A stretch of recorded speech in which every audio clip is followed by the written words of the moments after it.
Welcome to EmergencyMedicineCases.com. I'm your host, Dr. Anton Hellman, bringing you Canada's brightest minds in emergency medicine from EMC Studios in Toronto.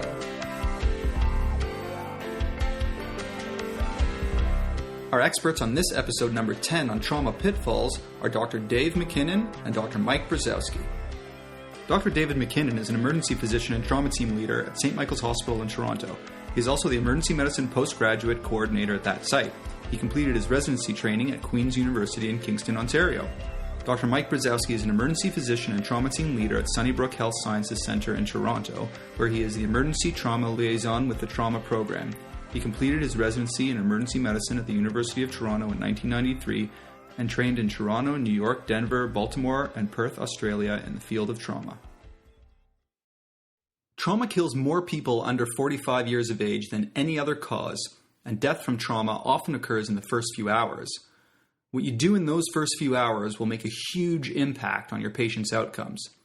Emergency docs in community hospitals provide much of this initial trauma care for the vast majority of trauma patients in Canada, and so you should be aware of the huge shift in how we care for trauma patients over the last 20 years.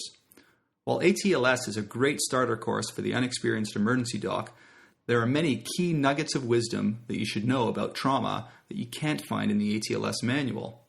In this episode, with the help of two expert trauma team leaders from the two designated trauma centers in Toronto, we'll discuss many of the pearls and pitfalls of trauma care.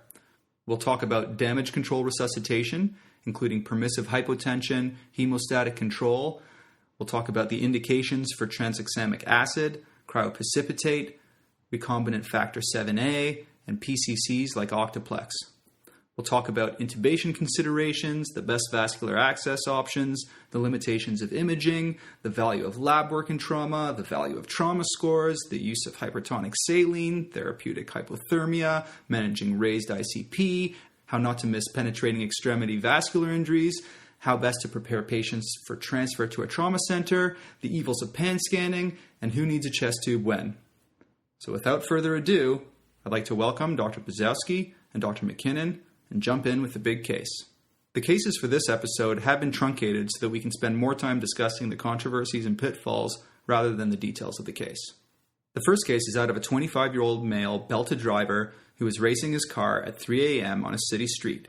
He lost control and drove into a tree. He presented to the ED in profound shock with obvious major chest and abdominal injury and a GCS of 12. So first, I would like to talk a little bit about intubation considerations. In episode 8, we covered a ton of airway controversies, but when it comes to managing the airway of the trauma patient in particular, what are some of the considerations that you need to take into account? Anatomically, is there any facial injury, facial fractures? Is he bleeding in the pharynx, which makes a really messy airway, I find particularly. It's funny, I find that worse that a facial fracture is bleeding in the airway, because to get in there, it's really hard to get a good view. It's often bleeding heavily. You almost can't suction hard enough. So definitely the anatomical factors. With the messy airways, anything with fiber optic technology, it's useless. So don't pull the broncs about it when you've got a vomiting or bloody patient. And then the choice of induction agents. Anybody that wants to intubate a trauma patient safely should really be familiar with one of or both of etomidate and ketamine. And I would even argue this patient's hypotensive. Even in the trauma patient, significant mechanism who's got a normal blood pressure, I still don't want to use propofol or anything else because he's potentially unstable. He's potentially bleeding. So I would make an argument you would still, in those, use etomidate or ketamine. Yeah, also, I think there's been recently a lot of discussion about ketamine. And 5-10 years ago, people were very reluctant to use ketamine, particularly in the face of a potential raised ICP. And I think that's pretty much gone out the window, and that it's over-exaggerated that ketamine is going to cause a deleterious effect in these patients. And I think it's pretty much agreed upon that it's now a pretty safe induction agent. So I think from what you've heard in the past, you might reconsider using it more frequently these days. I recently spent a year in Australia, and they use ketamine actually routinely in their burn patients in the pre-hospital care setting. So these patients would come in and they're in that sort of hypnotic state from the ketamine, and then they wake up, and I didn't see any emergence phenomena. I know that's sort of anecdotal evidence, but I think, again, that's probably overrated. So they're already freaking out because they're on fire. I think they're freaking out even more with ketamine. Well, they're freaking out because they're I guess it doesn't pain, help. yeah. Good stuff. Actually, I mean, the nice thing about ketamine is it has analgesic properties, as opposed to etomidate, which actually doesn't have any analgesic properties in itself. Keep in mind that for trauma patients, you shouldn't always be going directly to RSI, and in the patient who you anticipate might be a very difficult intubation, you might want to start with a quick look. So Dr. MacKinnon and Dr. Brzozowski are now going to talk about how to do a quick look and which drugs to use and not to use for that. Keep in mind, you can't RSI everybody. It's in patients you're confident you're going to be able to get that airway when you paralyze them. So we still have, some patients we need to just take a quick look. And I was going to mention about etomidate. The one limitation is you can't just give a little bit without a paralytic. They get myoclonic jerks, and it can make it actually more difficult to take a look at. The standard dose is 1 vial, which is 20 milligrams. You don't want to squirt in 5 milligrams and pretend like you're going to try to have a look. It can actually be more difficult than if you just gave the patient nothing. So definitely that's, you're going to go back to your fentanyl midaz. You might give them a squirt of propofol. I mean, any of those things can potentially lower blood pressure, but just keep that in mind about etomidate. When I teach residents, I like to categorize my patients into 2 decision points. And one is the patient alert or not? So it's like the GCS of 12 or 13 versus the GCS of 3. And then from there, take another decision point and say, is the patient hypotensive or normaltensive? And then if you have that algorithm, there's 4 categories, and you can decide. So for each of those 4 types of patients, just decide what are the drugs I'm going to give in that situation. And they may be the same drugs at different doses, but at least you have an approach. And when that patient comes in, okay, this guy's combative, kind of alert and awake, and normaltensive. This is what I'm going to give them. I'm going to give them etomidate and sucks. Versus the patient is a GCS of 3 and has no blood pressure. I'm pretty much just going to stick a laryngoscope in there and see what I can see, and put the tube in. So it just sort of helps me to have parameters of what kind of medications I'm going to use for those types of situations. One of the frequently talked about pitfalls in trauma that our neurosurgeons sometimes get in a huff about is not doing a thorough neuro exam before paralyzing the trauma patient. How detailed of a physical exam do you guys suggest doing before you intubate and paralyze the patient? Well, I think you're talking about 2 groups of patients. One where the patient's awake and alert and you're intubating somebody for another reason. And that's pretty straightforward. Patient's talking to you and able to sort of move all extremities. The more difficult situation, I think, is where the patient has a GCS of 8 or less, and you're really doing kind of veterinary medicine at that point. I like to see the response to pain, try to see if they can move all 4 extremities. And pupillary response is something that really grabs my attention. So if they've got unequal pupils and a focal neurologic finding, I'm getting a little bit more concerned. So I think if you can identify the patient's moving all 4 extremities, has some response to pain, that's, I think, a pretty good indicator that probably their spinal cord is intact. Sure, there's going to be exceptions in subtle injuries such as central cord syndromes and things like that, but I think if you can identify the fact they're moving 4 extremities to painful stimulus, that's probably the most important score of the GCS is the motor score. Just a refresher, if you don't remember what central cord syndrome is, it's one of the most common incomplete spinal cord lesions, particularly in older patients with underlying spinal stenosis. Contusion, edema, or ischemia of the central cord produces profound upper extremity deficits, often with greater preservation of the lower extremity function. So it's important to thoroughly test motor function in all 4 limbs. Yeah, I think I agree. And it's probably important that the patient with a low GCS, because the higher GCS, yes, I'd think a basic exam, you definitely want to look at pupils. If they're cooperative, grip strength, and plantar flexion, that's probably your basic trauma screening neuro. But you got to remember the semi-conscious patient that you can do a neuro exam. And if they're really intoxicated or, again, just a really low GCS, you do want to see that they're moving all 4 because it will change your workup and what you do. And you don't want to sort of intubate and paralyze somebody when you haven't recognized that they're maybe hemiplegic. And often when they're really drunk, you might actually miss that. So give their sternum a really good rub. Make sure they're kind of moving all 4s relatively equally. For example, if you have somebody that's hemiplegic after a major trauma, your CT head's normal, you got to go a step further. You got to do a CTA of the neck, look for a vascular injury, blunt vascular injury. So you do have to work that up a little further. So yeah, I'd say Mike's right. Probably in the patients with a decreased GCS, get as good of a neuro exam as you can. For the ongoing neuro exam, so the initial RSI meds you gave are going to wear off pretty quickly. So then you kind of got to choose your next meds, what you're going to keep them sedated with carefully. So for ongoing paralysis, we standardly just use rocuronium because it's the shortest acting. It's about 45 minutes. That's about the time to get all your scans and get them read. And so when neuro comes down, patient hopefully will be start moving again, and they can get a sort of reassess them like an hour later. Right. So you probably don't want to give a long-acting paralytic in these patients. Yeah, that's a good point. Also, on that same point is we use propofol drips, and you just turn it off. This is time that rocuronium wears off. This propofol's all pretty much gone too, and then they can do their assessment. Yeah, and I'd agree with that. Yeah. Let's do a little review thus far. Some of the considerations that need to be taken into account when stabilizing the airway of the trauma patient are first, anatomical considerations like facial fractures and bleeding. The patients whose airway is filled with blood is especially challenging, and it is important to avoid trying fiber optic tools like bronchoscope or glidoscope in these situations. A bougie might be a better alternative airway tool to go to in the case of a badly bleeding airway. Next, in terms of choice of induction agents, etomidate or ketamine are your go-to drugs because they minimize hypotension. Dr. Brzozowski outlined a great approach to which drugs to choose for RSI in the trauma patient by first dividing patients into those with a normal blood pressure or low blood pressure, and then dividing those patients into ones with a normal or near normal GCS and those with a low GCS, and to know in advance which drugs you might use in those 4 situations. When you're faced with a difficult airway, you may want to take a quick look first, and in that case, you could use a small dose of fentanyl or midazolam or propofol, keeping in mind that they can all cause hypotension. Remember to avoid using small doses of etomidate because you might end up with a patient that has myoclonic jerks and run even into more trouble.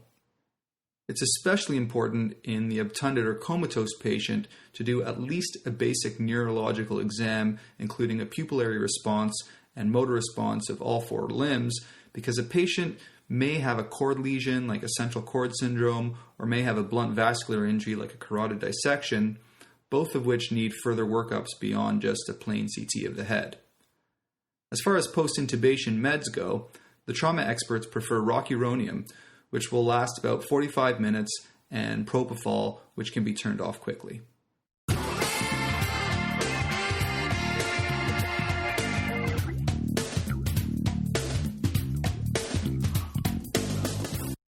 Okay, let's talk a little bit about C-spine collars. C-spine collars have been associated with all kinds of badness, like collar-related decubitus ulcers, raised ICP, longer admissions, more time in the ICU, increased rates of pneumonia and delirium.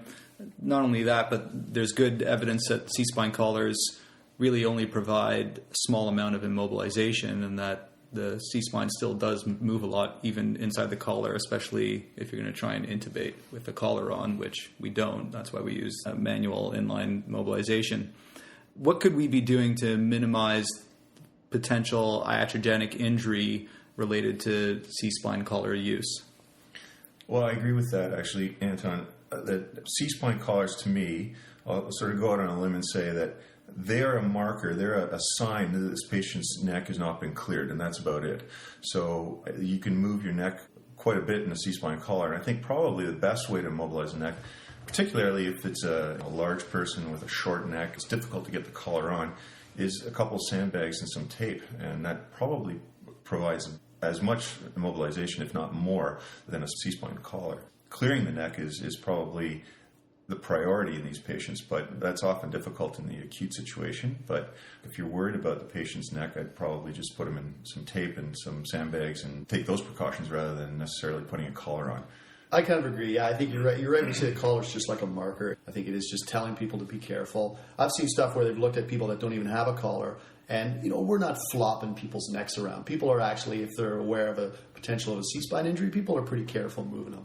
I think in terms of how do you prevent complications, I think your institution should just have some kind of policy about clearing them relatively quick. You don't want to leave people sitting around for 2 days in a collar for many reasons. One is ulcers and many things. At St. Mike's, we actually have a spine clearing sheet. They again, because we were having a bit of a problem with getting the spine cleared properly in a reasonable time frame. It's just a little checklist to say, yes, the CT's been done. Yes, it's been looked at by staff. Okay, can we take the collar off? So another interesting point, I don't know what you guys do at Sunnybrook, but what if you get the patient that's badly head injured, GCS less than 8, and gets intubated and the collar's on, CT scan's negative. Yeah, they're not going to be awake for about a week. So what do you do with that? Yeah, you're right. There are, again, two groups of patients, the ones that are going to wake up, or you anticipate them to wake up relatively soon, and then you can clear them clinically, and that certainly helps. Most of our spine surgeons are happy if the CT is negative and the patient's going to be in a coma or a moribund state for a while. They'll take the collars off. Yeah, and that's what we do too. There was a good paper a few years ago that said that if the CT is completely negative, so again, this isn't just so for bony fracture, for soft tissue swelling, again, not just fracture, the CT is negative, that you're actually safe to take the collar off. Now, again, I think with anything, you use a bit of judgment. If the patient had some severe hyperflexion injury that makes you worry, maybe that rare patient you want to keep the collar on. The old way was you'd actually either wait till they wake up or you get an MRI, because MRI will pick up a ligamentous injury. So then it was a really big hassle getting the trauma patient down to the MRI machine, and that's why they would sit in these collars for about 3 days, because people thought you had to get an MRI. So now, when that paper came out, it just changed everything. Now we said, yes, you can adequately take it off with a completely normal C-spine. Yeah, I agree. Again, it's different than the awake patient in that if they have a significant amount of pain, particularly with movement, then we still do flex X views or an MRI if we can if we're suspicious of a ligamentous injury. But the obtunded patient, I think, that's pretty much the standard of care right now, is a CT negative. They're not going to be moving around very much anyways, so we just take the collar off. Okay, let's move on to vascular access. Are 2 large bore IVs good enough for the majority of trauma patients? What's your sort of favorite choice of location for a central line? If you feel like you need to put in a central line, some people really advocate subclavian lines as the best for a sick trauma patient. What's your take on that? The answer is, are 2 large bore peripheral IVs adequate? Yes, in the majority of patients, for sure. That's more than adequate. Some people have this myth that a central line is somehow better. Well, if you have a narrow lumen central catheter, that's actually slower than a peripheral antecubital IV because of the length of it. Generally like an 18 gauge is, I believe, your standard central line. If you're going to do a central line for resuscitation in a trauma, you want the cordis, which is the huge, large bore. You can infuse fluids and blood products very quickly, which we'll talk about in a bit. Might not be the best thing, but anyway, if you do need access, you want to put in a cordis. You can always convert it to a triple lumen later by just sliding a triple lumen through. Well, most of our patients are not the shocky, hypotensive non-responders to resuscitation. That's a very small percentage of our patients, so probably 5% or less. So, yeah, I agree that, if you're going to give some fluid, 2 anticubitals is plenty. The other point is just about the number of IVs. Sometimes you see patients coming in with like 4 or 5 IVs, and it's really quite redundant. I think more than 2, probably 3 IVs at most. Even if you have a shocky patient, you just can't change the fluids on those 3 IVs fast enough. So the other 2 IVs are just redundant. So I think 2 good IVs, possibly 3 if you've got a really bad case. I find most of the action in a really sick patient is around the head and neck and chest. So, somebody's intubating the patient, they got a collar on, you can't get an IJ exposure, you're subclavian, you have potentially risk of a pneumothorax. I like the femoral site. Nobody's down there. Nobody's fooling around down in the pelvis. And whoa! Should we edit that statement out? and you've got a nice clear space to work, and I find it's not that difficult to get a femoral access. And even in the really hypertensive patient where the pulses are really, really weak, you can feel the femoral triangle. Yeah, and those are generally easier than any neck veins you're going to find. Yeah. Well, like I said, you've got the problem with the collar on the patient and the blunt trauma patient and the IJs. You probably should be using ultrasound guidance to find that, and that takes time. Right. And then you can't turn their neck to the side. Despite the fact that the femoral line has much higher complications in terms of infection, thrombosis, the subclavian has the least complications of any of them.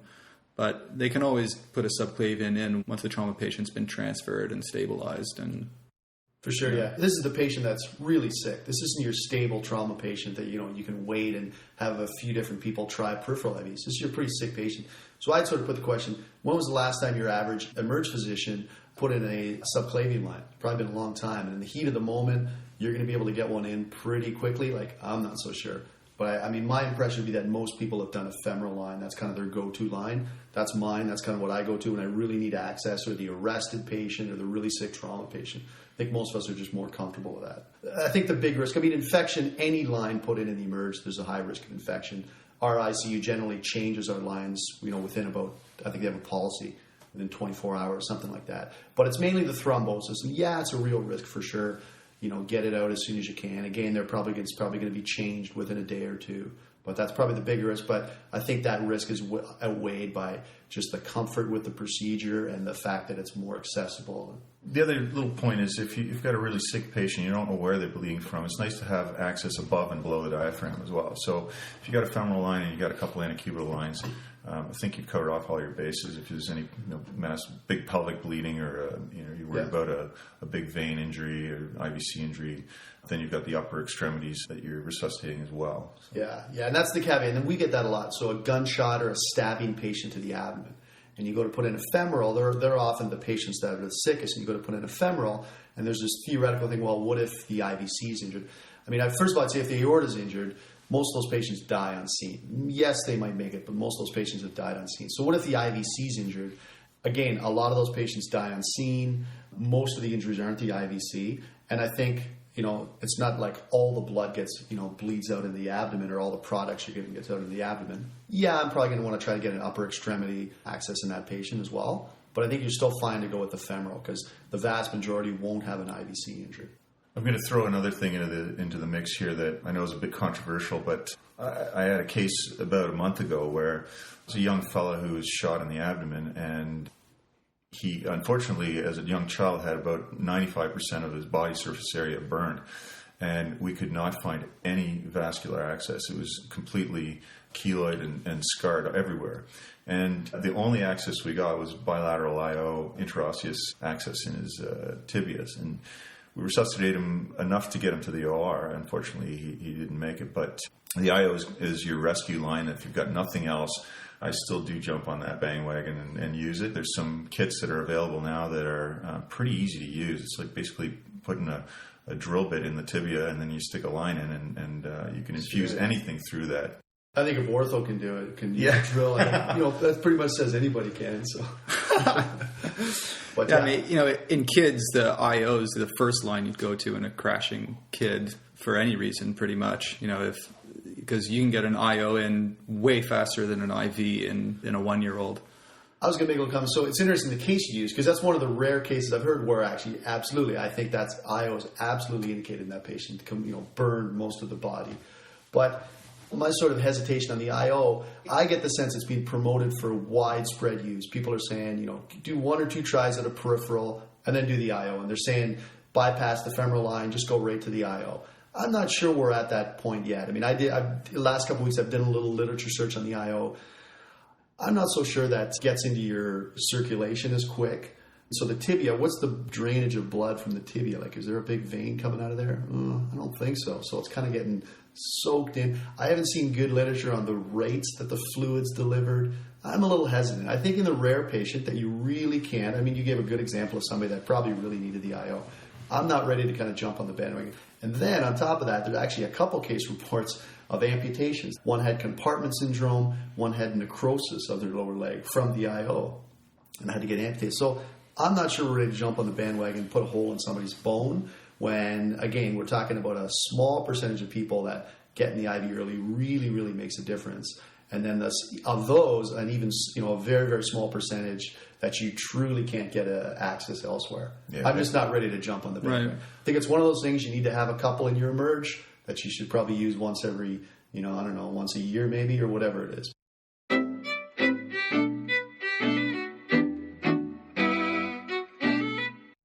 In this next section, we're going to talk about damage control resuscitation. That's DCR. There's been a major shift in trauma management in the last 20 years where we used to use large volumes of crystalloid to maintain a normal blood pressure and then get the patient to the OR for definitive repair of all injuries. Now, what they were noticing was that to definitively repair all the injuries, it took a long time in the operating room, and those patients ended up dying because of the lethal triad. This lethal triad is coagulopathy, hypothermia, and acidosis. So what this concept of damage control resuscitation suggests that we do now is we try and get the patient to the OR just to temporize the bleeding, and then they go to the ICU and try to prevent coagulopathy, hypothermia, and acidosis, get their physiologic parameters back to normal before they go back to the OR for definitive repair. DCR can be divided into 5 components. First, there's avoiding hypothermia. Second, there's a concept of permissive hypotension, where we aim for a blood pressure lower than normal so that we don't pop the clot, so to speak. Third is the use of blood products over isotonic fluid for volume replacement. Fourth is the rapid and early correction of coagulopathy with component therapy. And the fifth is surgically temporizing the bleeding. So we're going to talk about each of these 5 components of damage control resuscitation in turn. Let's just talk a little bit about avoiding hypothermia. What are the things we can do as emerg docs in the emergency department when we receive that patient to help avoid hypothermia? Yeah, so I think this is something that's important. It's probably under-recognized. First of all, there's probably the base things you can do. You should have your trauma room warm. It should be for the patient, not for the staff in the room. Because everybody's hot, everybody's running around. Some people are wearing, in ours, where you're wearing lead, and so you're hot. But you should really have the room warm. When you're giving fluids, again, if you're giving significant amounts, you should probably be warming that up. So we keep some bags of saline in we actually have a warmer. It looks like a fridge, but it's actually the opposite. It's a warming fridge, if you want to call it that. Also, you can use your level 1, which warms up the fluids very quickly. So either blood or saline. And of course, if you guys have seen them, you probably don't know what they look like. Just a big coil where it warms up pretty quickly within about 5 or 10 minutes. Check their temperature. A lot of people just don't even do that. Make sure you're checking their temperature and kind of recognize if they're getting a bit cold. Because the whole problem with the hypothermia, they get more coagulopathic. It kind of adds to the problem. And they're already bleeding. They're already using up their products to try to stop bleeding. You're giving them things that's going to dilute their products even more. So you don't want to add hypothermia. It's just another problem. And simple things like if you have a bear hugger or blankets, you can just warm the blankets up and put from the warming fridge, as you say. We've got the blankets in there. And avoid the exposure. So you don't leave the patient naked, exposed in the cool trauma room for a long period of time. Make sure you cover them up, examine them, and then cover them up. Yet we know that hypothermia, particularly with massive transfusion, is disastrous. I mean, I think once your temperature reaches about 34 degrees, your mortality is about 40%. And then I think if it's less than 30 or 32 degrees, you're nearing 100% mortality in the face of massive transfusion. So certainly, yeah, the coagulopathy is the main problem with hypothermia. And so this is very different than the therapeutic hypothermia for head-injured patients, which we'll talk about later. Absolutely, yeah. So in terms of the first component of DCR, avoiding hypothermia, a quick review here. Make sure you keep the trauma room warm. Warm up the fluids. You can do it in a microwave or if you have a level 1 transfuser in the transfuser. Monitor the patient's temperature. Use a bear hugger or simply warm blankets and avoid keeping the patient exposed.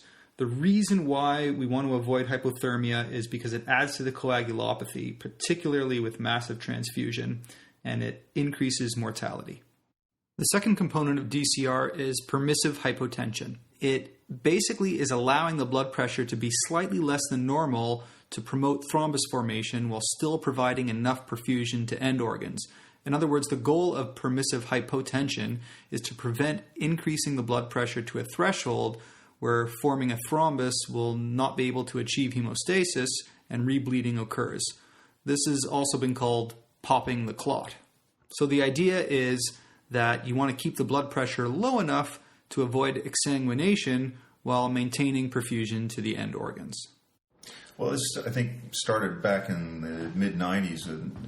I think one of the landmark papers was from Bickel in Houston. And basically, they took penetrating truncal trauma patients, and they randomized them to one of 2 arms. And one was that they got no pre-hospital resuscitation, and the second one was that they got the standard 20 cc's per kilo resuscitation of crystalloid.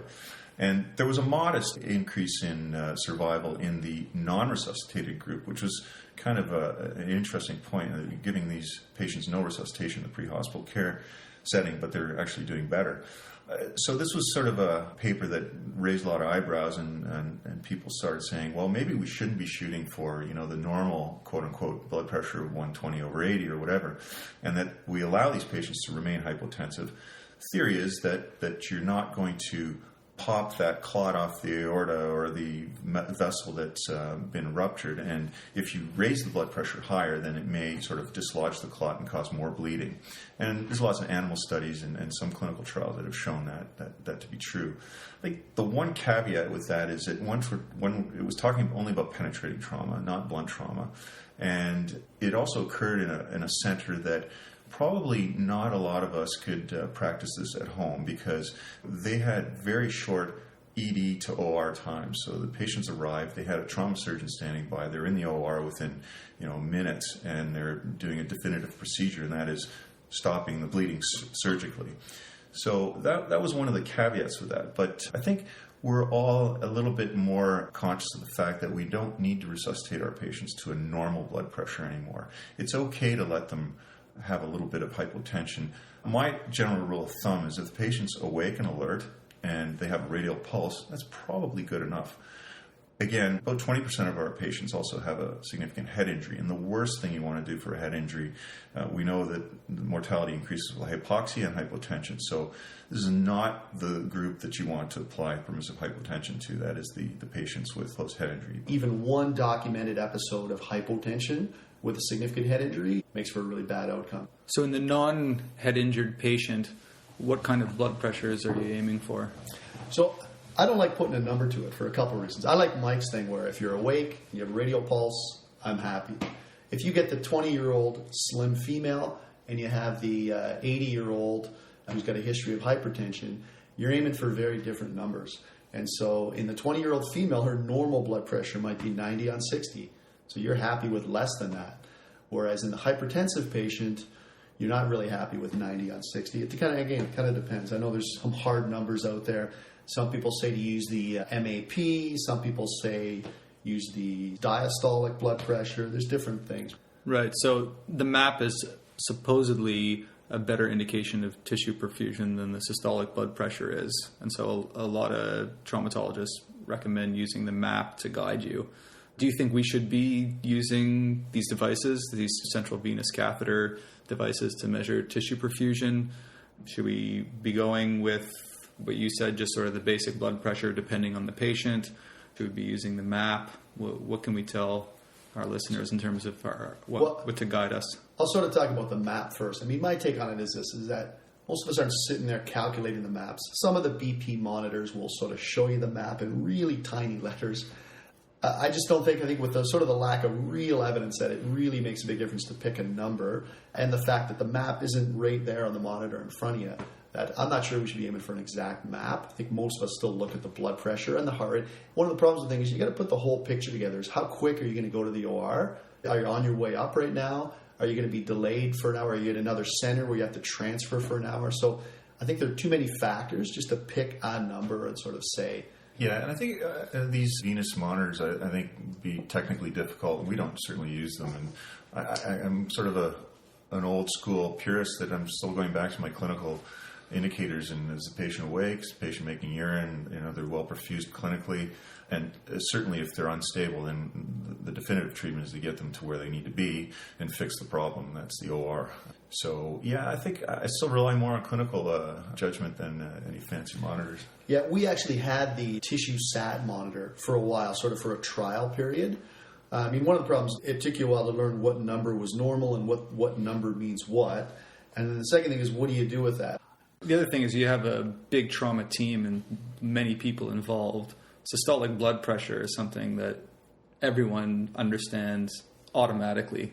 And so as soon as you start using these different numbers, then it kind of takes you a minute to figure out, well, what are you talking about? And then communication. And then some people are using systolic blood pressure, and then some people are using MAP, and some people are using the Tishinox, and then the communication lines break down. And as we all know, that's extremely important to have good communication lines in a trauma patient. And I think Mike made a good point where you kind of got to use some clinical acumen. There's not everything can be simplified to one number, and so people start focusing on the MAP and they forget about looking at the patient and how are they doing and how quick are they getting to the OR. And I think you got to use many things. You got to use the heart rate and So I guess, generally speaking, we don't want to over-resuscitate the patient. We don't want to be aiming for a blood pressure of 140 generally. And for whatever you think that patient's baseline might be, we don't have to aggressively give them tons of fluid in order to crank their blood pressure up. Yeah, there's one caveat I think that needs to be mentioned, in that in Canada we certainly have the challenge of lots of rural trauma and long transport times.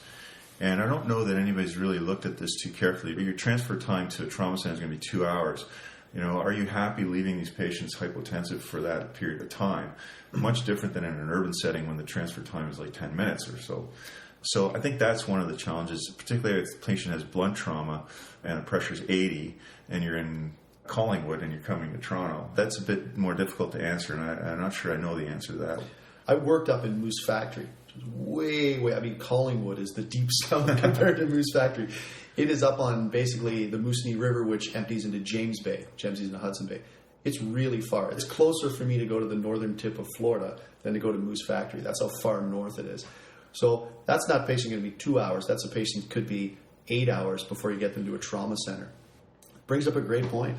Do you leave somebody hypotensive for 8 hours? I don't know. I'd probably look at a lot of factors. Are they mentating? I'd probably keep their blood pressure up enough that they're mentating and awake. Probably get my surgeon on the phone. So in review, suffice to say that you want to keep the blood pressure a little bit below normal. You certainly don't want to be over-resuscitating the patient, which will increase the risk of hypothermia. The other downsides of over-resuscitation is that it can lead to pulmonary edema, abdominal compartment syndrome, extremity compartment syndrome. It can exacerbate intracranial pressure. It can also lead to ARDS, and it is associated with prolonged ICU stays.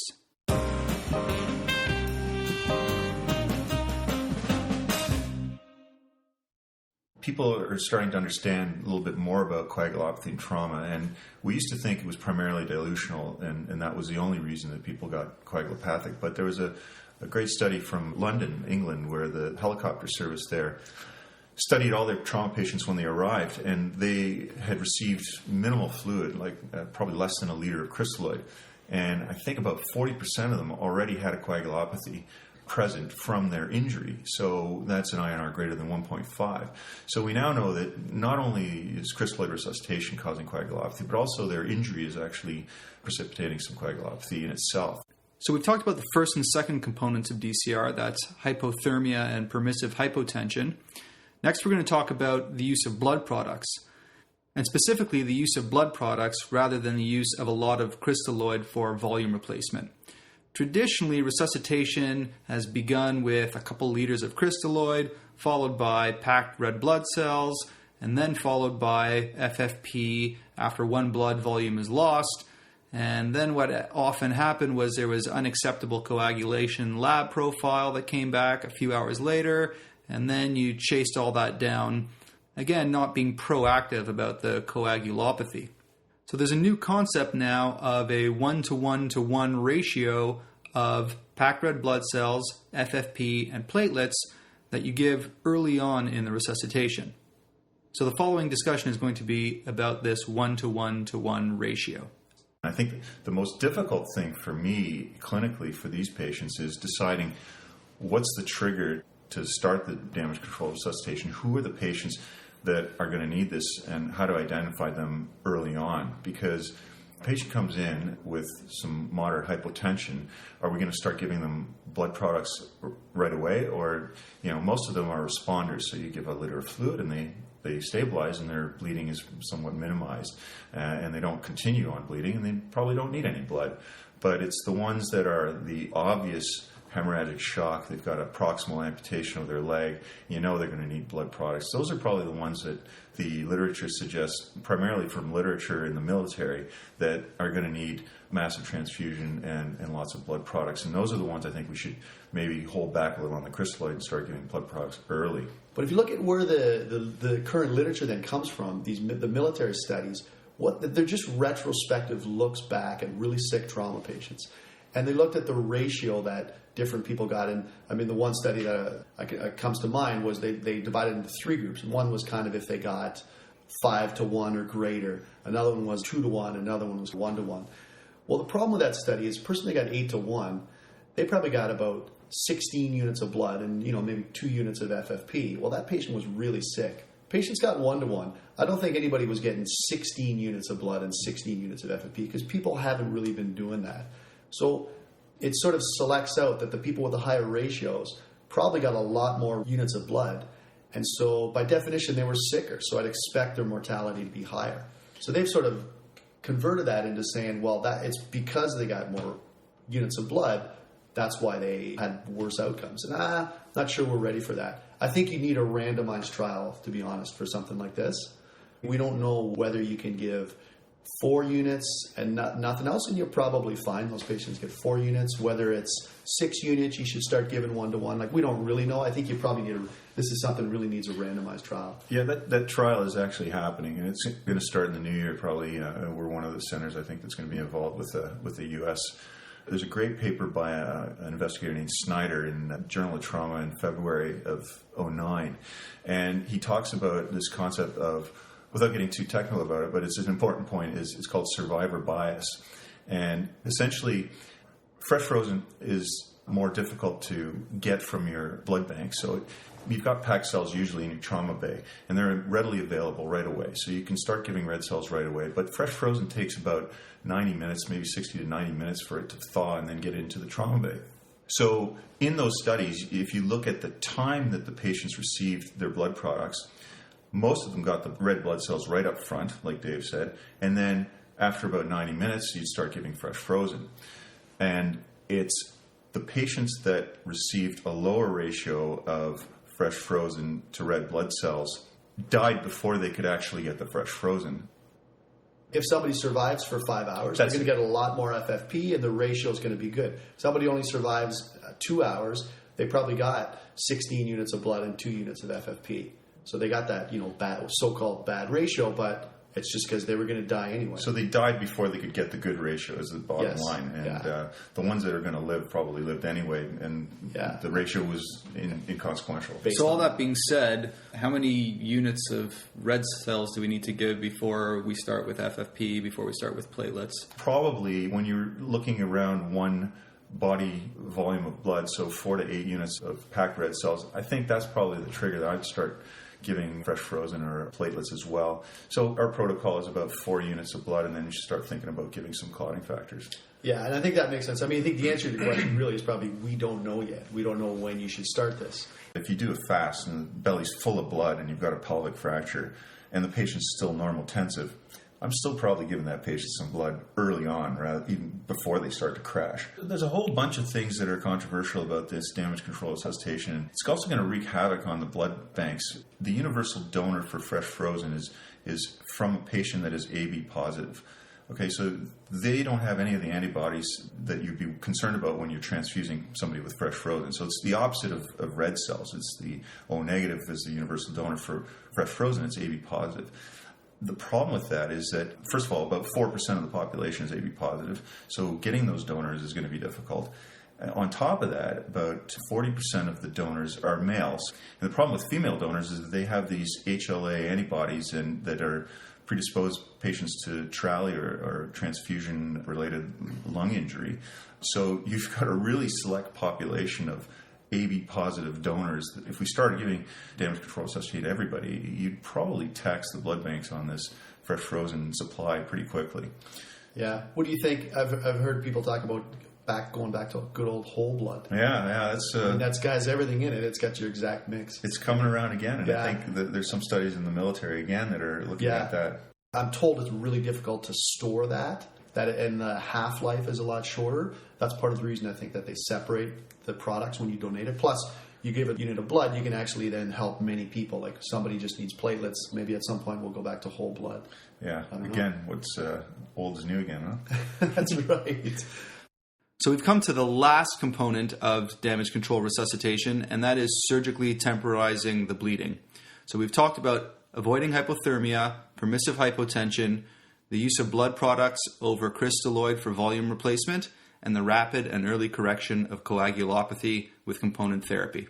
So here goes Dr. MacKinnon talking about surgically temporizing the bleeding.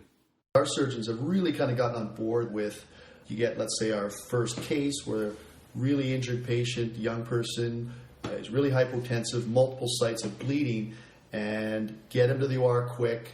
Basically, you want to stop the bleeding. What they've really gotten away from is spending a long time in the OR. ORs aren't good for the patient's coagulopathic state. And so what they do is they do a trauma laparotomy, open up, and you just pack all 4 quadrants, examine everything. They don't sit and fiddle around and fix the liver, fix the spleen, necessarily even do the splenectomy. Just pack and then go to the ICU and let the patient's coagulopathy recover. Well, I met you at the blood bank. We were looking at the bags, wondering if any other color matched any other names we knew on the tags. So that's about all we have to say for damage control resuscitation for now. Remember that there aren't any really good randomized control trials yet that show improved survival for damage control resuscitation. But in 2011, hopefully we'll have the definitive answers. For now, that seems to be the way we're going. And hopefully when we have the results of these new studies, we'll have our definitive answer and it will become the standard of care. In the next section, we're going to talk about the best fluid to use in the initial resuscitation, whether that's normal saline, Ringer's lactate, or hypertonic saline. And then we'll go on to talk about the value of lab work in the trauma patient. In terms of which fluid to use initially when the patient arrives, there's been arguments that you should use normal saline, that Ringer's is better than normal saline, that they're the same. And then there's hypertonic saline, which is a little bit of a newer idea, where they argue that it'll provide a more favorable fluid balance, and some small studies that show that there's shorter ICU stays and fewer complications like ARDS and sepsis when you use hypertonic saline versus normal saline. So what's your take on the best initial fluid for patients? Well, there was a Cochrane database review in, I think, 2004 that looked at this question specifically, and I think it was in surgical patients and trauma patients, and essentially they found no difference in mortality. It didn't matter what fluid you gave. This was saline, Ringer's, or colloid, in fact. So in the majority of our patients, I don't think it matters what you give them.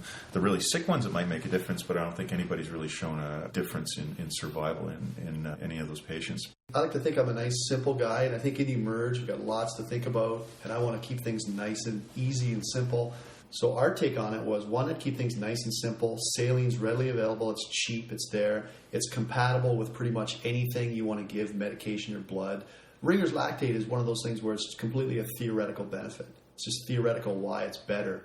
And I think the caveat is, once in the patient where you need to give more than a couple liters, that's where you got to then stop and think, because there's problems with too much saline. But for your initial, I think saline's fine. When you get to too much, then you start to get thinking about hyperchloremic metabolic acidosis, and you get into problems like that. So you don't want to give somebody 6 liters of saline. I mean, ideally, you don't want to give anybody 6 liters of non-blood products, whatever. But maybe there's the rare patient that you're long transfer time and really sick and ends up getting a lot of fluids. But so once we hit 2 or 3 liters, then yes, I'm kind of reaching for something else. And for hypertonic saline? So, yeah, it's interesting. I mean, I haven't closed the door on hypertonic saline yet. And I think the most quoted trial was an Australian one with a guy named Cooper. So he was looking at the patients at the worst of the worst. So these are the patients who are hypotensive, like blood pressure less than 90, I believe, and GCS of 8 or lower.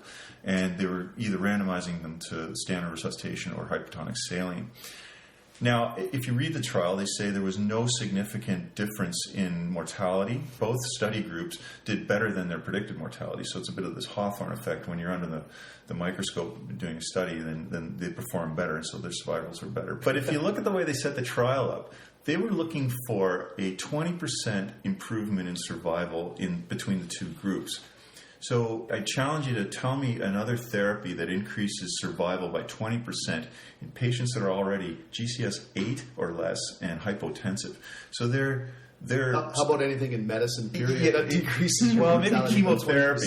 20%. But it was a very ambitious study. And so they didn't show significance in their survival statistics, but they were so ambitious and such a lofty goal that I think they showed trends towards improvement in survival. And I think that's why people look at that study and still say, okay, maybe if they were a little less ambitious, they may have shown, like if they shot for like a 5% decrease in mortality, that might have been something they could have achieved. But the power of the study was not such that they could show this huge improvement.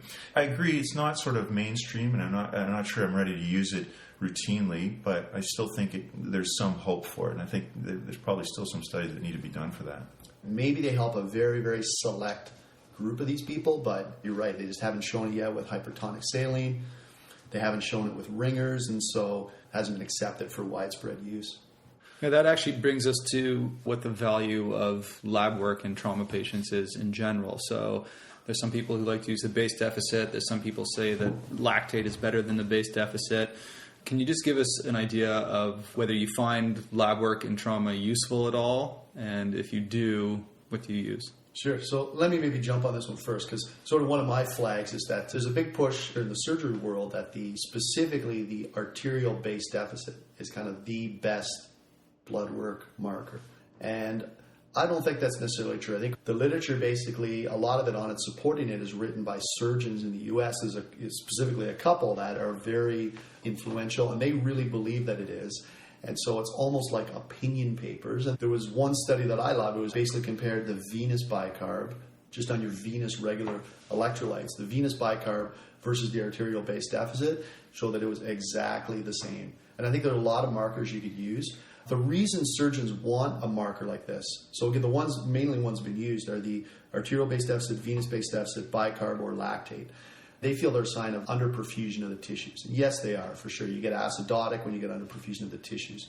So they want something to supplement looking at the patient clinically, seeing where their bleeding is, to decide if this is a patient that needs OR. So if you have a small spleen injury, do they need OR, or can they be observed safely? And a lot of spleen and liver injuries are now managed non-operatively.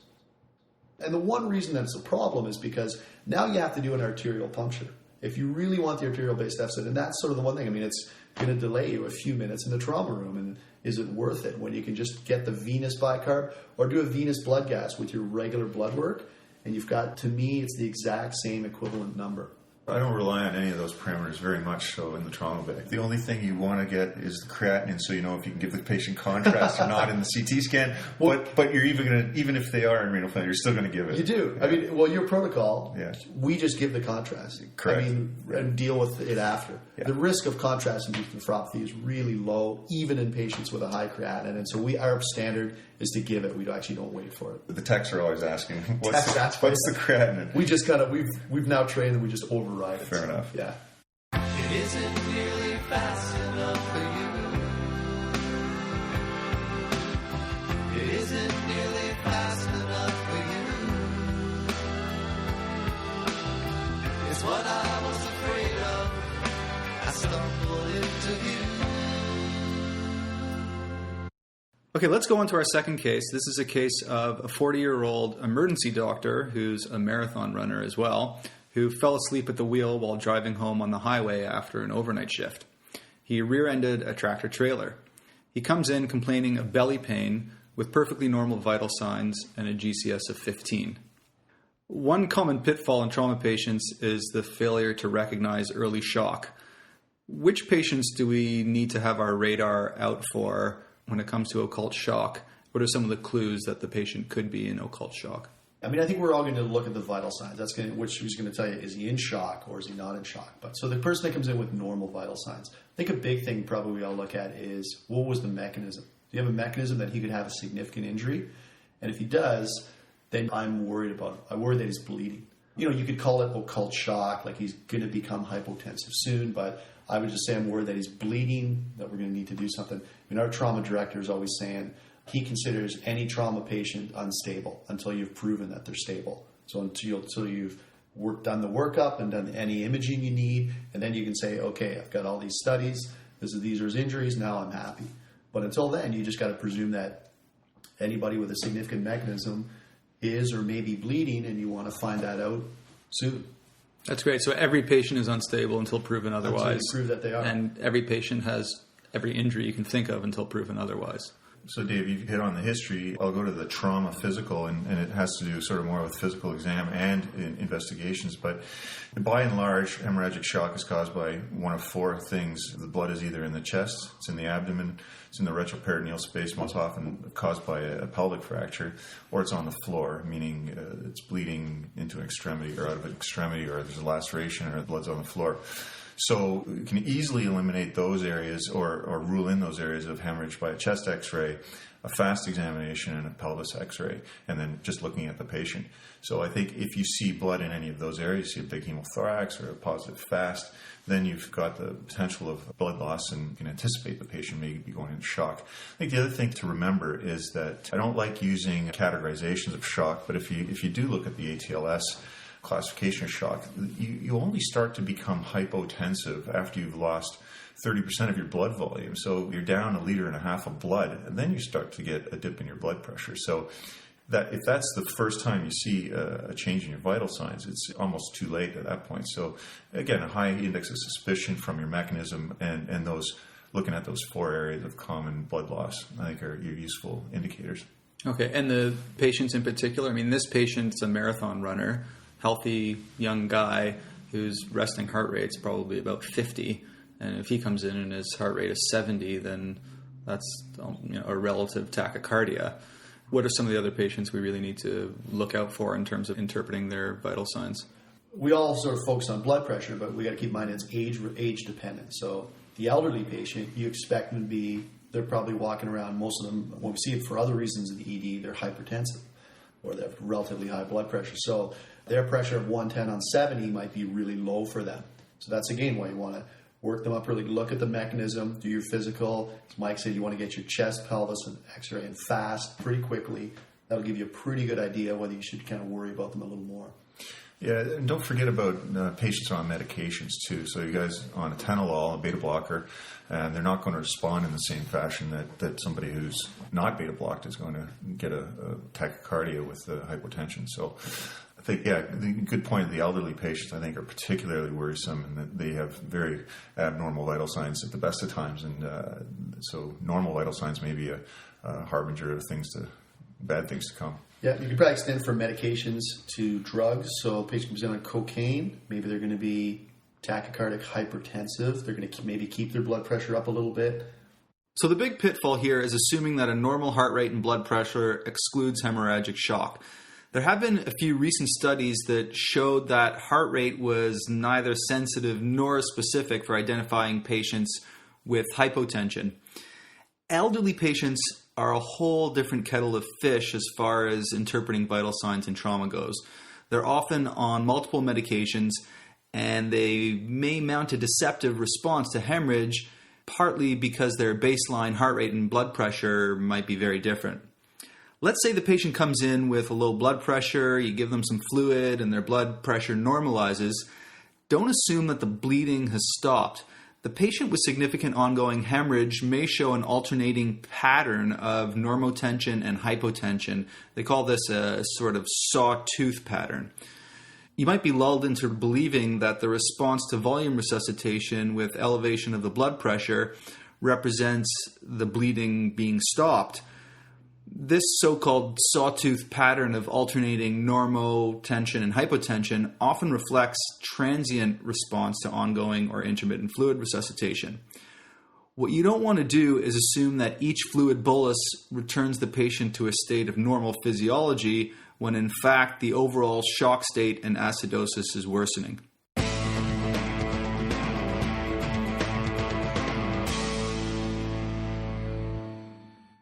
Next, we're going to talk about a couple of the trauma scores like the ABC score and the TASH score. In terms of predicting which trauma patients are going to get really sick, there's a couple of trauma scores like the ABC score, which stands for Assessment of Blood Consumption Score, and there's the TASH score, which stands for Trauma-Associated Severe Hemorrhagic Score. They're supposed to help us predict which patients will require a massive transfusion and which patients will really get very sick. Do you find these scores useful at all? I don't use those two that you mentioned. I think there are other ones out there. You can always come up with cases that are going to fall through the cracks. So one of the criteria is systolic blood pressure less than or equal to 90. So if you got the slim 20-year-old female whose normal blood pressure is 88 on 50, all of a sudden, she gets whatever it is, 3 points or something.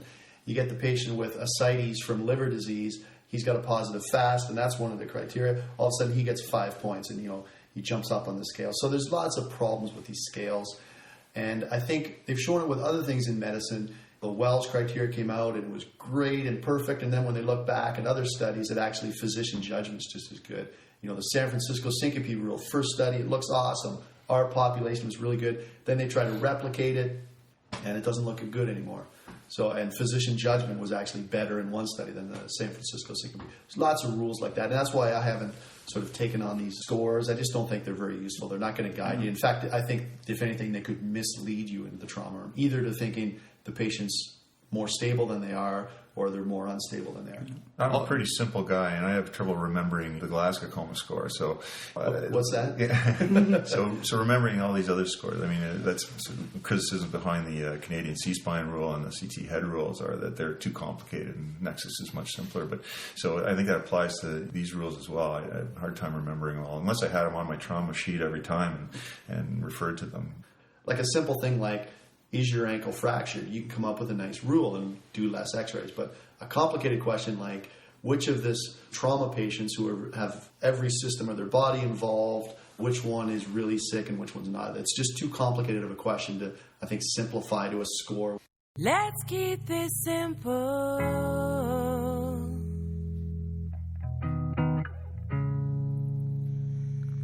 In the patients whose blood pressures bottom out and they aren't really responding to blood products and crystalloid at high infusion rates with good lines, is there any role for phenylephrine to maintain the blood pressure in order to temporize the patient before they get to the OR? I think my take is there's no role for pressors in trauma, except for one specific instance, and that's where you have a neurogenic shock. So if you have a high spinal injury, they've lost their sympathetic trunk, and they're hypotensive and bradycardic, then you need a pressor. Especially a lot of those patients are head injured. You don't want hypotension. And they can't keep their blood pressure up with catecholamines. And so you need to replace that. For me, that's the only incidence. Have I given it? Yeah, have I given epi? Have I given phenylephrine? Yes, I have, but probably realizing it's making me feel better. It's probably not doing anything for the patient. The answer for hypotension and trauma, it's stop the bleeding and give them fluids and blood to get them to a place where you can stop the bleeding. Yeah, I think I agree with that. You'd be better served looking for the site of hemorrhage, and then once you've proven that it's not hemorrhagic shock, and that, which could probably take you a little while, then you can maybe consider using some pressors. The extreme scenario that I think we give pressors is when patients have cardiac arrest from blunt trauma or penetrating trauma. Then I think I'm using epinephrine to try to resuscitate the patients. But generally speaking, it's volume, and blood products, and look for the site of hemorrhage.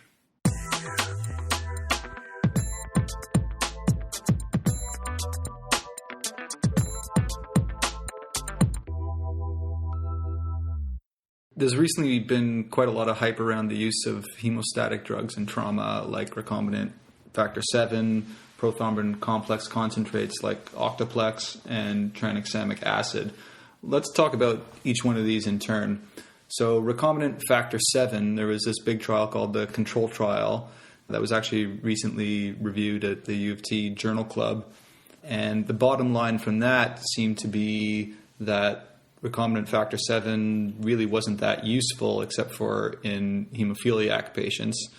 And actually, hot off the press in the New England Journal just in November, they reviewed a large cohort of placebo-controlled trials which showed that it actually increased the risk of arterial thromboembolic events like MI, especially in the elderly. So what is your take on recombinant factor 7? Do you use it? Do you recommend it? We don't. We used it for a short period of time. I'd say in general, the blanket statement would be, no, we don't. Occasionally, it's still used for a massively bleeding patient. My take is, I'm a bit of a conspiracy theorist when it comes to pharmaceutical companies and new drugs.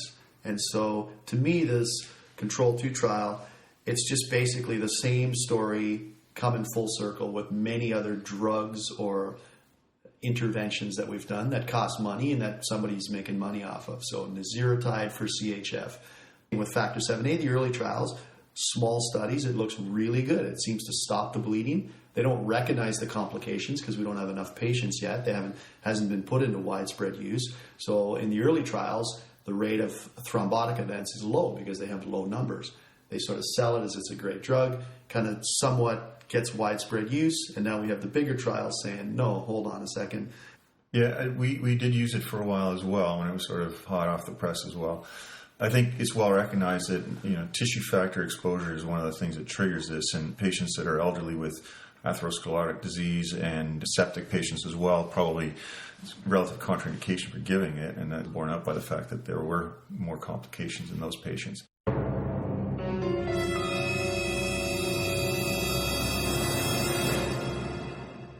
Another study that was recently reviewed in our journal club was the randomized controlled trial called the CRASH-2 trial, which compared the antifibrinolytic Tranexamic Acid to placebo in about 20,000 patients with bleeding or who are at risk for significant bleeding. What should we take away from the CRASH-2 trial? It showed a decrease in mortality. We're talking about 20,000 people. That's a large study. This probably wasn't by chance. It was a 1.5% decrease. It was in many countries, including the developing world, and I'd like to know where. I think that their surgical care for trauma patients is not, they don't have the capacity, I don't think, that we have the luxury of here. I'd be really curious to see the difference between the developed world and the developing world. I'd imagine that the medication helped a lot more in the developing world where they don't have as quick access to surgical management. Where patients where they're kind of moderately injured, they just didn't have the OR capability or it was very delayed, and so maybe giving them a little bit of extra something to help them clot maybe helps those people. Yeah, that's the big criticism, that it was such a heterogeneously diverse population that was studied in various centers. Couple points on it. I think it's a relatively benign treatment, though. I don't know the numbers exactly, but I don't think there's that many serious side effects. It's used pretty extensively in our hospital in the OR and for gynecologic bleeding, and they give it out like water. It's pretty safe. I kind of liken it to, the patient you see that you think that maybe they had a TIA, maybe they didn't. It's, well, we'll give them aspirin anyways because it probably isn't going to hurt them and it might help them. And I think this is kind of in that league. We are going to start using this in our patients, and the triggers are patients that are hypotensive and after they receive 1 unit of blood. So if you're going to transfuse them a unit of blood, we're going to give them a gram of tranexamic acid over 15 minutes and then another gram over 8 hours. So this is going to be part of our protocol. And it is going to be kind of a study protocol, but like I said, I'm not sure there's a real downside. The one thing that we're not going to administer for are patients with gross hematuria, because it's been shown that you can actually clot off your ureter and precipitate renal failure. So if you have gross hematuria, you may think it's a good idea to give it because it's going to stop some bleeding, but you probably shouldn't because you don't want to create a clot in the ureter. With all these procoagulants, I think one area which I don't think the question's been answered is, so you've got a patient, they're relatively stable, and you do a CAT scan, and they've got a small liver laceration. It's not actively bleeding.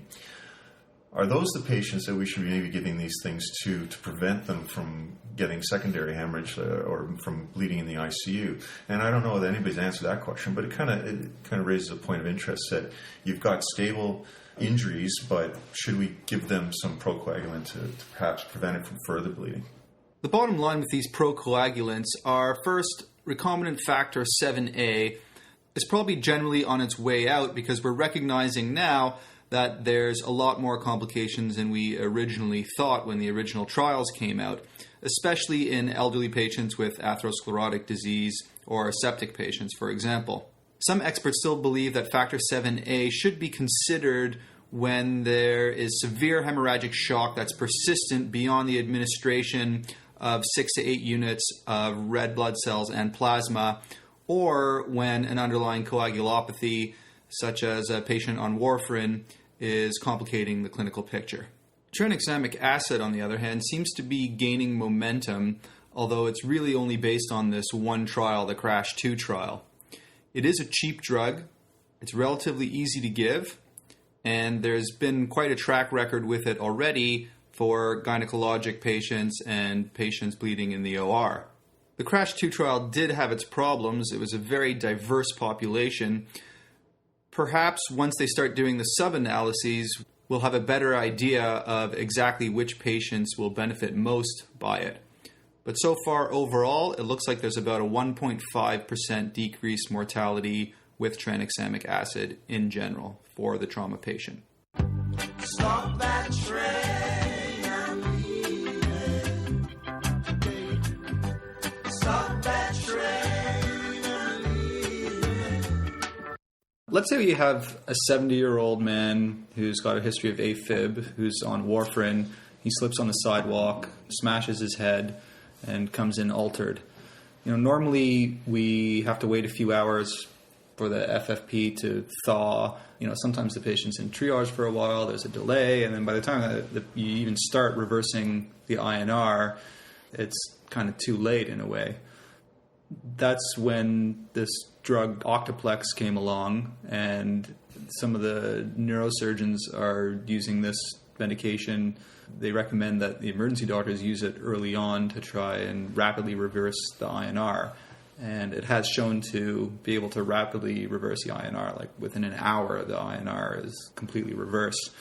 What's your guys' take on prothrombin complex concentrates like Octaplex in the trauma patient?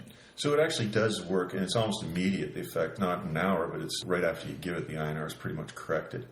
The indications that we have are that the INR is greater than 1.5, and the patient has significant bleeding or hemorrhage. And you give it with some vitamin K. I believe you get 10 milligrams of vitamin K plus the Octaplex. Okay. So you're actually waiting for the INR to come back, because that's also a delay. The patient's triaged, they get examined, you order a CT head, you order your INR, comes back 90 minutes later. No, it comes back hemolyzed. You got to yeah, exactly. And then that's going to trigger what you do. I question whether if you have someone who is on Coumadin, who just smashed their head and has a huge bleed, should we even bother waiting for the INR? Should we be? It's a good point, but how many patients have you seen in the ED that are on Coumadin and their INR is less than 1.5? It's not an insignificant number. So in general, I think we are waiting for the INR to come back. So one thing's pretty certain is that the INR will get reversed very quickly. And I think the part that's uncertain is what's the clinical benefit for those patients, and also what are the complications. So you're kind of touching on it. Yeah, I think there's no doubt it makes the number better. It makes the INR better. That's just a number, remember. So we have no idea whether does that make the patient clot in that first couple hours. We actually don't know. If you remember, I was always taught when you start somebody on Coumadin, you give them the fragment, and once their INR is 2 to 3, you keep the fragment for another couple days because their body doesn't have the anticoagulation effect. A lot of people don't really do that, but anyway, that's what we're taught. I don't know all the literature behind that particular thing, but I wonder if this is the same, the opposite. If you lower their INR, do they clot that quickly? I'm not sure. The studies haven't shown any outcome difference, like sort of endpoints that matter, like death from these head injuries, death from these bleeds. There's one study from the journal Thrombosis in 2008, and it sort of just raises a bit of a red flag. And in this study, there were actually quite a number of thrombotic events. And keep in mind, these people, if they're on Coumadin, they're on it for a reason. They've probably had some thrombotic event. So these are actually, you could argue, the highest risk people for thromboses. So I would just hesitate to fully recommend this at this point. I think probably need more study on it. So let me give you this scenario, though. You got a guy, like Anton suggested, comes in, he's got a big subdural or intracerebral bleed from trauma, and his INR comes back and is 3.5. And I think medically and from judgment of your peers, you say, I'm not going to reverse this guy's Coumadin. I think you'd be on pretty thin ice. Not making that number look better, Dave. Well, first of all, Mike, we're in Canada. We don't practice medical legally. We practice with common sense and judgment. No, I think. Well, let me say, what if he had a GI bleed? Would you give it to him then? Well, I think you said not reverse it. I'm just saying not reverse it with prothrombin complex concentrate. You can order the FFP. Yes, they have to thaw it. It doesn't come right away. If you give the FFP at 60 or 90 minutes, does it actually work quicker? Does it start clotting their blood within, say, 2.5 hours then from when they arrive? Maybe the prothrombin complex, maybe even though you made their INR better, the sort of effects of it aren't for 6 hours. Like I'm just saying, we don't know that yet. I don't think we have the numbers. Since they haven't shown any difference in outcomes. Right, so you're waiting for the randomized control trial that shows hard outcomes. Yeah, no, after saying all that, if I have a GI bleed and the INR is 3, whatever, they're on Coumadin, I will reverse it. It kind of depends, I guess, if the FFP is ready. If not, and I'm just getting the INR or whatever, yeah, well, I have given this before. I'm not saying I absolutely don't use it, but I guess just with some hesitancy, not sure whether I'm really doing the right thing or not. I think it just brings up the point that any patient on Coumadin that has a head injury, really, we should be acting quickly. I think so, yeah. I think that's probably the most important thing. Yeah. And just remember, if you're going to use FFP and vitamin K, probably 3 to 4 units is about adequate dose to completely reverse anticoagulation. So let's say we had the same guy who ended up doing well from his warfarin-associated head injury. Let's say after that he was advised never to take warfarin again for his AFib and instead to go on aspirin and clopidogrel for his AFib prophylaxis of stroke. I understand that the combination of aspirin and clopidogrel in some studies has shown just as high a risk for bleeding complications as warfarin has. I've also heard that just Plavix alone really has a much higher risk than we ever thought before of bleeding. Can you tell me a little bit about, first, any literature that you know about in terms of antiplatelets and trauma, and then also if someone does come in on lots of antiplatelet agents at high doses, let's say, a trauma patient who's obviously bleeding, what would you do to try and reverse them? Yeah, so you're kind of saying, I mean, I was really surprised when I saw there's, I think, 2 main ones are the ones I'm thinking of where they showed that, they looked at all comers with head injury and aspirin patients, the Plavix patients, both, and the Coumadin patients. And yeah, like Plavix with anything, either Plavix alone or with aspirin, was really, really bad outcomes. It was as bad as Coumadin, or in fact, one of them showed it was worse in terms of their outcome of the head injury. So I was really surprised because I always thought of Plavix in terms of risk as like maybe a little bit worse than aspirin. In terms of what you can do about it, it's tough. You're kind of stuck. Giving platelets doesn't really help. There's no reversal agent. You sort of just deal with it and accept the bleed. I mean, you sort of treat any bleeding you see. And I do know some centers do give platelet transfusions, but the effect of the drug is still present in the blood. So I agree with you. It's probably not all that evidence-based a decision to do.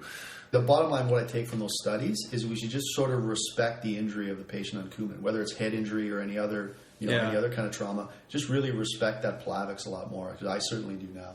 Yeah, especially if they're on the combination. And there's really very few indications now for a combination of aspirin and clopidogrel. Post-stent, that's about it. I mean, and I see lots of patients coming into the emergency departments with all kinds of bleeding. They've had either TIA or stroke. They can't take Coumadin for whatever reason. They've had some previous head bleed or whatever. They've failed Plavix. They were on Plavix, was considered a little step up from aspirin, and then they come out with another TIA, and people are stuck. Yeah. Can't put them on Coumadin. I got to do something. Add in aspirin. So one of my favorite quotes is, "Don't just do something. Stand there." So sometimes you just got to bite and just keep them on Plavix. Don't add in the aspirin. When it comes to big bad bleeds in patients who are on antiplatelets like aspirin, clopidogrel, or Agrinox, there are some experts who recommend reversing the platelet dysfunction with DDAVP and 6 units of platelets. That's the end of part 1 of this trauma episode. Please go on to part 2, where we'll talk about the pearls and pitfalls of trauma from head to toe.